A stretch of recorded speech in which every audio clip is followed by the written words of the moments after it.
74। भाई और बहनों, मातृशक्ति को नमन। स्टूडियो में आपका हार्दिक स्वागत, अभिनंदन, सत्कार है।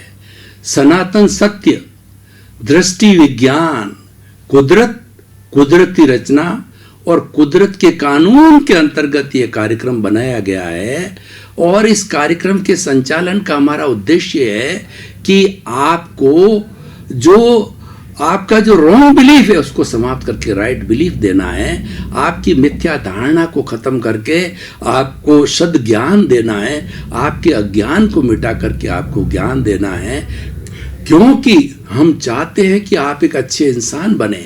सुधरे व्यक्ति समाज, व्यक्ति से राष्ट्र स्वयं सुधरेगा। हम विश्व की सबसे छोटी इकाई मानव को सुधारना चाहते हैं। ये कार्य हम अलग अलग एपिसोड्स के माध्यम से करते हैं। तो आज हम बहुत सुंदर विषय लेकर के आपके सामने प्रस्तुत हो रहे हैं। आज का विषय है, कल किसने देखा है। भाई और बहनों, बहुत सुंदर विषय है। देखिए, yesterday has gone away, tomorrow never exists. The moment of the present is to do something, and whatever you will do in the present moment, that will bring the result, because yesterday gone away और tomorrow never exists. हम जब कल जो है, आज इसको कल बोलते हैं और वापस कल में जाएंगे तो इसको फिर आज बोलेंगे। इसका मतलब तो कल कभी आता ही नहीं है। वास्तव में कल कभी नहीं आता है। इसीलिए हमें जो है इस चिंतन को बिल्कुल हृदयंगम आत्मसात करना है कि काल करे सो आज कर, आज करे सो अब, पल में परलय होएगी बहुरी करेगा कब। जो काम आपको कल करना है आज कर डालो, और जो आज करना है अभी कर डालो, क्योंकि आपकी अगली सांस आए या न आए इसकी कोई गारंटी नहीं है। हम मार्केट में जाते हैं तो जितने बाहर के जितने प्रोडक्ट अप्लायंसेस खरीदते हैं, पंखा है, फ्रिज है, कूलर है, जो भी चीज़ें हैं, हर एक की गारंटी होती है 5 साल की, 10 साल की, कि वरना हमको वापस अगर मैन्युफैक्चरिंग डिफेक्ट है तो हमको ला करके देना, हम नया देंगे या उसको रिपेयर कराएंगे।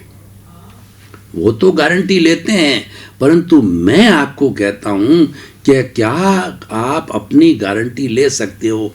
मैं तो मेरी खुद की कोई गारंटी नहीं लेता हूं कि अगला क्षण क्या है, क्योंकि ये जो शरीर मिला है ये आयुष्य कर्म के अधीन मिला है। और पिछले जन्म के अंदर हमने आयुष्य कर्म कितना तय किया हुआ है हमको मालूम नहीं है।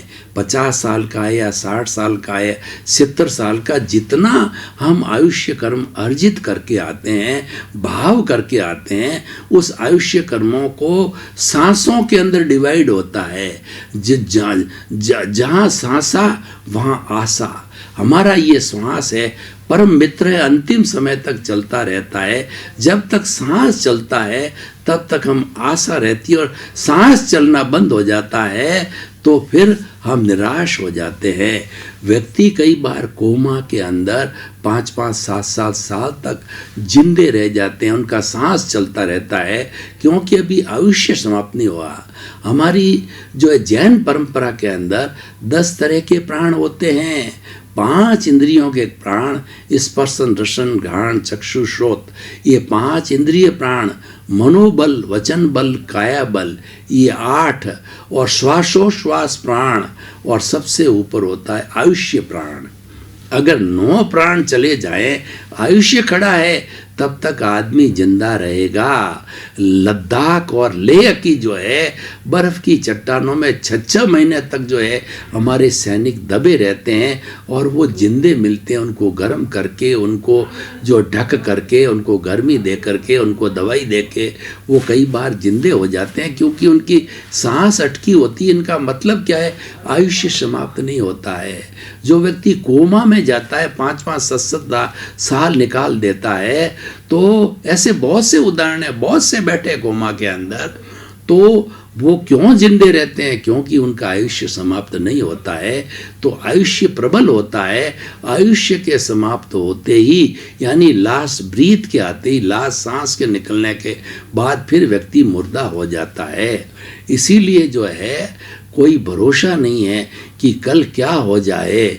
आज चलते चलते, जैसे मैं बोल रहा हूँ, आज चलते चलते मेरी कल वॉइस चली जाए, ये वोकल कॉर्ड खराब हो जाए तो मैं नहीं बोल सकता।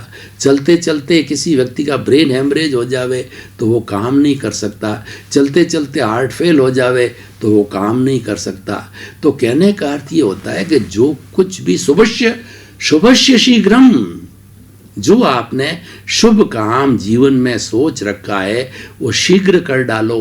काम दो तरह के होते हैं, एक तो सांसारिक जिम्मेवारियों का काम होता है और दूसरा काम होता है अपनी पहचान करने का। दोनों ही जरूरी है। संसार के काम को आप रोक नहीं सकते हैं, वो तो ऑटो मोड से चलेंगे, वो अपने आप होते रहेंगे। उसकी चिंता नहीं करनी है कि मेरे बेटे को पढ़ाना है तो मैं पढ़ा रहा हूँ, पुरुषार्थ कर रहा हूँ। वो आपका पुरुषार्थ नहीं है, वह तो आपका उदय और प्रारब्ध है। जो मन वचन काया से जितना भी भोग भोगते हैं, आप करोड़पति बनते हैं, अरबपति बनते हैं, आप सन्यासी बनते हैं, आप बड़ी तपस्या करते हैं, आप नाम कमाते हैं, वो सब आपका उदय और प्रारब्ध है। क्योंकि ये मन वचन काया से जुड़ा हुआ है। मन वचन काया तथा उससे जुड़ी हुई हर अवस्था मात्र कुदरती रचना है, मतलब प्रकृति है।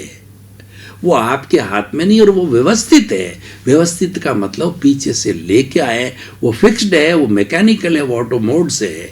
जो पिछले जन्म के अंदर आपने जो है इस प्रतिष्ठा जैसी की, आपने जैसा चार्ज किया इस आत्मा को, वह आपकी प्रतिष्ठित आत्मा कहलाती, चार्ज प्रतिष्ठित आत्मा। और जब वो डिस्चार्ज हो जाती इस जन्म के अंदर तो डिस्चार्ज प्रतिष्ठित आत्मा कहलाती है। चार्ज की हुई डिस्चार्ज होगी।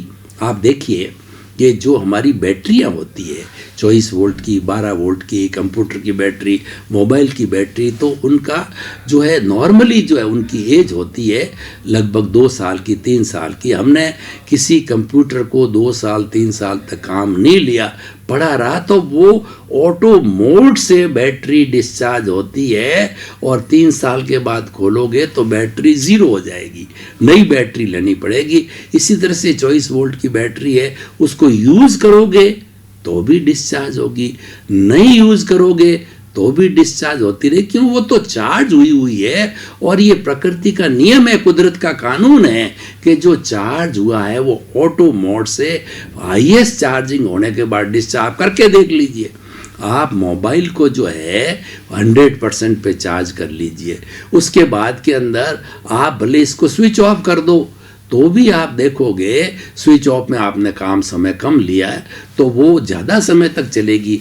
लेकिन अगर मान लो आप काम लेते हो तो 1 दिन में चली जाएगी, वो बिना काम लिए 2 दिन में डिस्चार्ज हो जाएगी, लेकिन वो निश्चित तौर से होएगी। तो मैं क्या कहना चाहता हूँ कि काल करे सो आज कर और आज करे सो अब, पल में परलय होएगी बहुरी करेगा कब। और कुछ लोग आराम तलब भी होते हैं, जिनको कि ऐश आराम मज़े करने होते हैं, जो कि जीवात्मा हैं, जो कि स्वार्थ की चेतना से जुड़े होते हैं। वो क्या कहते हैं कि आज करे सो काल कर और काल करे सो परसों, इतनी जल्दी क्या पड़ी है, अभी जीना है बरसों। वो ऐसे लोग होते हैं इस मेंटिलिटी के, वो हर बात को लिंगर ऑन कहते हैं, बाद में कर ले, पचे कर ले, पचे कर ले, पचे कर ले, पचे कर ले, मतलब बाद में कर लेंगे, लेटर ऑन। अभी क्या है, ये तो हफ्ते भर बाद देना है, अभी बहुत 6 दिन पड़े हैं और महीने भर का टाइम होता है, अभी 29 दिन पड़े हैं। इतनी जल्दी क्या पड़ी, इतनी जल्दी क्यों कर रहे? कोई काम साल भर करने का होता है तब वो कहते हैं अरे 365 दिन पड़े हैं, आज तुम क्यों पीछे पड़े हो? अरे भैया पीछे इसलिए पड़े हैं कि कर डालो, तो अच्छा ही तुम्हारे पास फ्री टाइम है तो तुम कर डालो। और व्यक्ति को क्या है कि अपने जीवन में असाइनमेंट ऑफ दी प्रायोरिटीज रखनी चाहिए दोनों जन्म में। मैं अगले टॉपिक पर भी आता हूँ, मैं बाह्य जगत की भी बात करता हूँ और भीतरी जगत की। मैं किसी एक जगत की बात नहीं करता, क्योंकि दोनों को लेके चलना पड़ेगा। एक तो हम लेके आए हैं, ऑटो मोड से चलेगा वो, आप उसको इग्नोर नहीं कर सकते हो। वो तो आपका प्रारब्ध और वो आपका जो उदय और प्रारब्ध है, आप उसमें फालतू के कर्ता बनते हो। ये मैंने किया, ये आपका कर्म बंधन का कारण है। आप डूअरशिप करते हो, ऑनरशिप करते हो और किसी पे ब्लेम लगाते हो, किसी क्लेम लगाते हो। कैसे? मैं आपको उदाहरण बताता हूँ कि आप ये कहते हो मकान मैंने बनाया, नंबर 1। दूसरा, इस मकान का मैं मालिक हूँ। 2, उसकी कोई भी तोड़ फोड़ करता है तो उस पर ब्लेम लगाते हो कि ये तुमने तोड़ दिया, ये जो है इसका जो है फर्श तोड़ दिया, ये साइड तोड़ दी, इसका दरवाज़ा तोड़ दिया, तो आपने ब्लेम लगाया। और फिर बाहर वाला व्यक्ति कोई तोड़ देता है तो क्लेम कर लेते हो, घर वाले भी क्लेम कर देते हो कि तूने तोड़ा है, अपने बेटे ने तोड़ा है, दरवाजे वापस ठीक करा, क्लेम करते हो, क्योंकि वो मेरा है। इसीलिए ऑनरशिप, डूअरशिप, ब्लेम और क्लेम। और किसी दूसरे का मकान हो तो न तो आप ऑनर अपने आप को समझते हो, न डूअर समझते हो, और न ब्लेम करते हो, न क्लेम करते हो। तो इसीलिए भाई और बहनों, हम आपको ये कहना चाहते हैं, ये छोड़ो डूअरशिप, ऑनरशिप, ब्लेम, क्लेम, क्योंकि ये तो ऑटो मोड से चल रहा है। ये तो जैसे प्रतिष्ठा की है वो रिकॉर्ड भर गई है। मन की बैटरी, वचन की बैटरी, काया की बैटरी, और ये रिकॉर्ड तो 60, 70, 80 साल जितना जियोगी उसी ऑटो मोड से चलेंगे। क्यों टाइम वेस्ट करते हो? क्यों उसमें टांग अड़ाते हो? और मूल बात क्या होती है कि जो हमारे सामने चल रहा है, जिसको बदलने का हमारा बदल नहीं सकते, हमारी शक्ति काम नहीं करती बदलने में, व्यर्थ की हम टांग लड़ाते हैं। तो टांग लड़ा करने का अर्थ यह है कि जो ऑटो मोड से चीज चल रही है उसके साथ हम ऐड हो गए, तन्मय आकार हो गए। बहुत सुंदर शब्द है। आप एक शब्द को पकड़ लो कि तन्मय आकार कहाँ होना है। जो जीवन में सुबह से शाम तक घटना घट रही है उसके साथ तन्मय आकार होना है, या मेरे को रियल पुरुषार्थ करना है? रियल पुरुषार्थ दृष्टि विज्ञान है। दृष्टि विज्ञान का मतलब है कि आपने इधर का स्विच ऑफ किया, उधर का स्विच ऑन किया। उसका स्विच ऑन होते ही प्रभु, भगवान, ईश्वर, सर्वे सर्वा, आपका देवता और आपका जो है नाथ, और आप स्वयं जो आपको बुला रहा है, जिसके रहने से आप खाते हो, पीते हो, उड़ते हो, बैठते हो, जागृत हो। मैं उस जिंदे भगवान की बात कर रहा हूँ, मूर्ति के भगवान की बात नहीं करता। उसको भी हम कितनी तवज्जो देते हैं। मूर्ति के भगवान मंदिर में जाते हैं, राम की भक्ति, कृष्ण की भक्ति, महावीर की भक्ति, उसको जिन बिंब मानते हैं और प्रार्थना करते हैं, पूजा करते हैं, अर्चना करते हैं, सारा काम करते हैं, क्योंकि हमारी श्रद्धा से जुड़ा हुआ। जिन बिंब को हम इतनी श्रद्धा देते हैं, तो जीवित भगवान जो भीतर बैठा है वो सारे काम करवा रहा है आपका, और वही मुक्ति को जाएगा। वास्तव में मुक्ति तो अहंकार की होती है, न तो शरीर की मुक्ति होती है, न आत्मा की मुक्ति। वो तो मुक्त ही है। वो तो क्या है कि शरीर के और आत्मा के मिलने से एक तीसरी चीज पैदा हो गई। कई बार क्या होता है, दो चीजें मिलती है ना, जैसे 2H + O = H2O, हाइड्रोजन और ऑक्सीजन।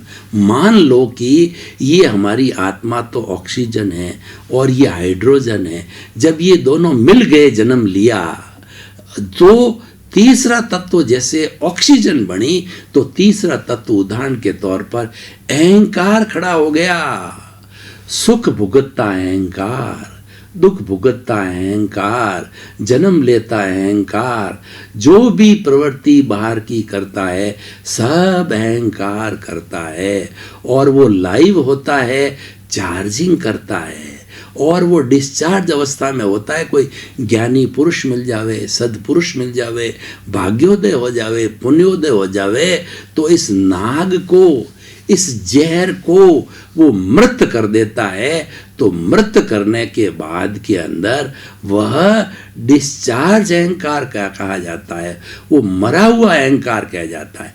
मरा हुआ अहंकार कैसे कि जन्म जन्मांतर से हमारा ये अहंकार के कारण कॉजल बॉडी भीतर पड़ा है, वो समाप्त नहीं हुआ है।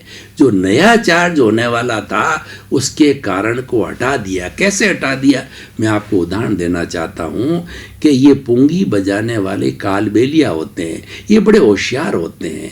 ये क्या है, जो ही पुंगी बजाते हैं, जो ही पुंगी के बजाने के साथ साथ में बड़े बड़े जो महारथी जो है वो जहर वाले नाग होते हैं, वो बाहर निकल जाते हैं और उसकी पुंगी पे नाचते हैं। वो म्यूजिक बहुत पसंद करता है सांप।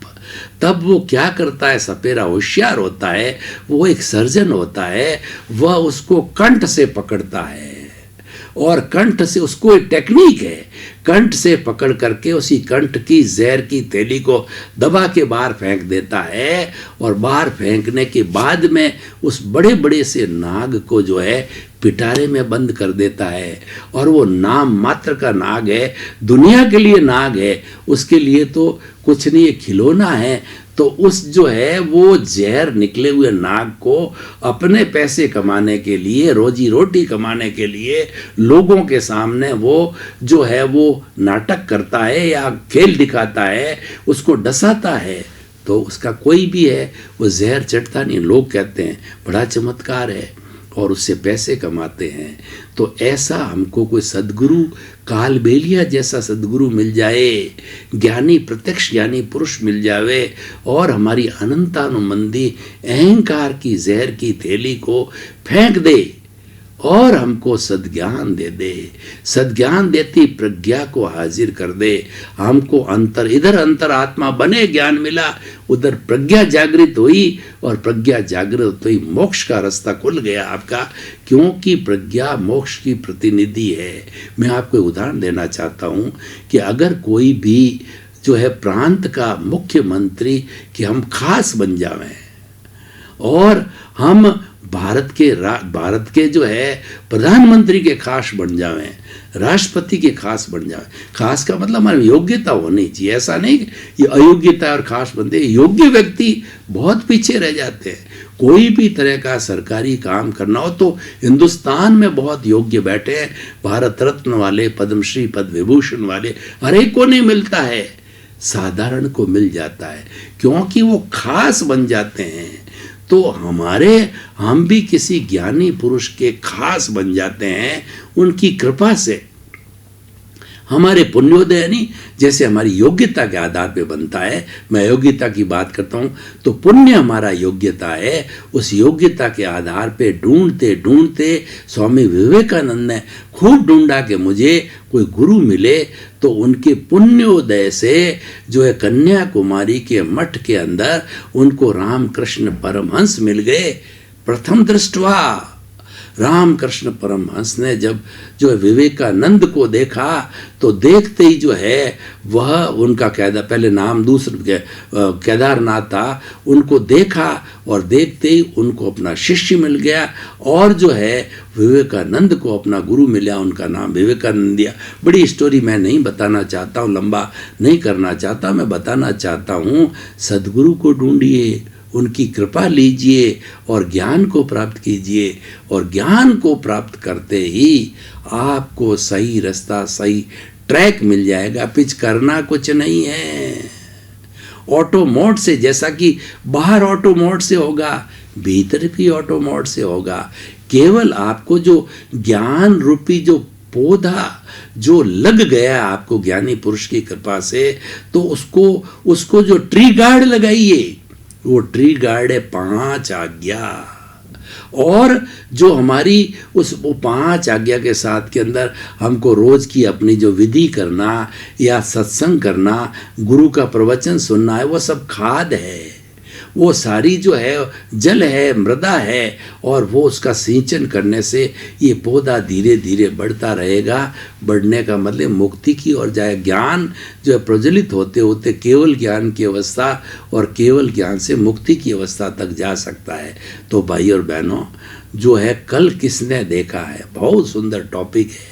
इस टॉपिक की सारी चर्चा चल पड़ी कि आप कोई भी अच्छा कार्य है वो तुरंत कर डालो, चाहे भौतिक जगत का है चाहे आध्यात्मिक जगत का है। इसका मतलब ये है आप जीवन के अंदर चाह पैदा करो। Where there is a will there is a way. पुरुषार्थ तो आपको करना पड़ेगा, वो रियल पुरुषार्थ है। आपको मोक्ष जाने के लिए भी पुरुषार्थ करना पड़ेगा, वो रियल पुरुषार्थ है ज्ञाता दृष्टा में रहना और प्रज्ञा के जगत में रहना, 5 आज्ञा के साथ रहना, संवर के साथ रहना और जो संभाव के साथ में रहना, विधि वाचन करना, सत्संग करना, उसके करीब रहना ताकि ये ज्ञान पुष्ट होता रहे। क्योंकि आदमी फिसल जाता है। ये हमको जो ज्ञान मिलता है, ये सारे कर्मों को खपाने के बाद जो केवल ज्ञान मिलता है वो तो अक्षय ज्ञान होता है। वो तो एक जो कहना चाहिए बहुत उच्च स्तर की बात, वो कब मिले, लेकिन उसकी नींव लगाने के लिए सदगुरु नींव लगाता है, हम नींव लगाते हैं और आगे से आगे बढ़ते जाते हैं। तो भाई और बहनों, हम निष्कर्ष की भाषा में ये कहना चाहते हैं, कोई भी कार्य को लिंगर ऑन मत करो। आप जो है तुरंत डिसीजन ले।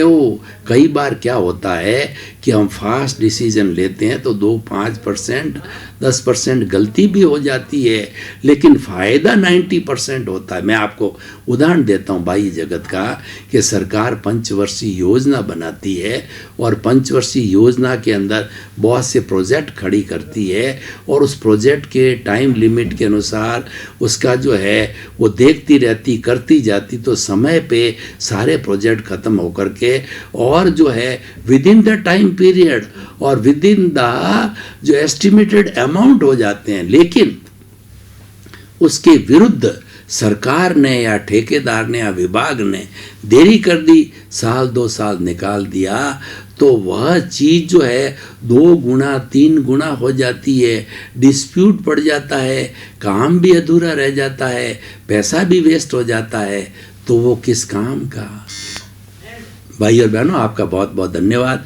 आप हमारा इस सनातन सत्य कार्यक्रम बराबर देख रहे हो। आप सनातन सत्य क्रम की आत्मा हो, हमको फीडबैक मिल रहा है, आपको इंटरेस्ट आ रहा है। जब श्रोता और वक्ता के बीच में तादाद में तारतम्य होता है तो समय कब निकल जाता मालूम नहीं होता है। और सत्संग तो हमारा खुद का लक्षण है, हम खुद की पहचान करना मतलब सत्संग है, वही हमारा विषय होता है। सर्वे भवन्तु सुखिनः, सर्वे सन्तु निरामया। इसी क्रम में आपका जीवन आनंदमय हो, मंगलमय हो। आपके प्रति बहुत बहुत शुभकामनाएं।